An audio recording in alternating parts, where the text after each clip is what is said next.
অনেকদিন পর আজকে একটা ভিডিও নিয়ে আসলাম। তো সকাল সকাল আমি ছাদে উঠে দেখি যে নতুন দুইটা দেশি মুরগি। সো এটা হচ্ছে আমার আব্বু নিয়ে আসছে আজকে সকালবেলা।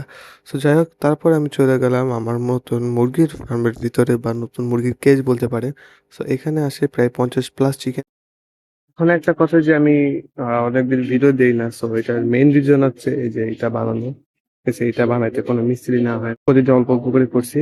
অ্যান্ড তারপরে হচ্ছে আমার সবচেয়ে পছন্দের যে বিড়াল, সে হচ্ছে মারা গেছে। তো এখানে একটু ডিপ্রেশনের মধ্যে ছিলাম আমি। তারপরে হচ্ছে বিভিন্ন ব্যস্ততার মধ্যে দিয়ে আর কি ভিডিও সেরকম ভাবে ছাড়া হয় নাই। তো ইনশাল্লাহ আজকে থেকে আমরা রেগুলার ভিডিও ছাড়বো আমি। আর আমার খরগোশ তো আপনারা দেখছেনই, নতুন একটা খরগোশ নিয়ে এসেছি আপনাদের, এর মধ্যে নতুন মাছ খরগোশ নিয়ে এসেছি, আপনাদের আপডেট দেওয়া হয় নাই।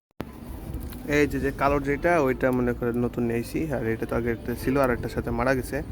তো এটা এখন থাকুক। তো গাছ ভিডিও এ পর্যন্ত, সে ভালো থাকবেন, সুস্থ থাকবেন। আর সবকিছু আমি পরের ভিডিওতে ব্লগ আকারে শেয়ার করবো। তো বাই।